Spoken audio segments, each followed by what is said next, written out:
Sikiliza basi, sikiliza. Nataka nikusaidie wewe na kaka zangu. Mwanzo ukioa mke, yale mambo mke anayokufanyia mwanzo, wewe umemuoa. Vile ndo mke anataka wewe umtreat. Usisahawi saikolojia ya wanawake.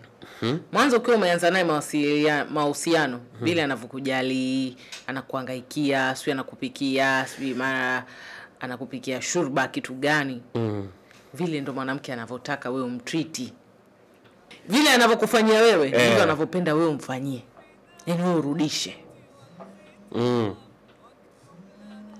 Sasa wewe ukiwa hurudishi, ndio mwanamke anaanza anaacha anajifanyia yeye. Anajifanyia mwenyewe. Kwa vile ukianza kumuoa akikusinga, anapenda na yeye siku nyingine naye wewe unamsinga. Ukiona ameacha kukusinga anajisinga wewe, yeye unatakiwa wewe ushtuke umwambie ndugu yangu leo nakusinga miguu. Ukaacha miguu yako ili utaenda kwa watu utanyanyuka na zulia. Kwa hivyo chasi.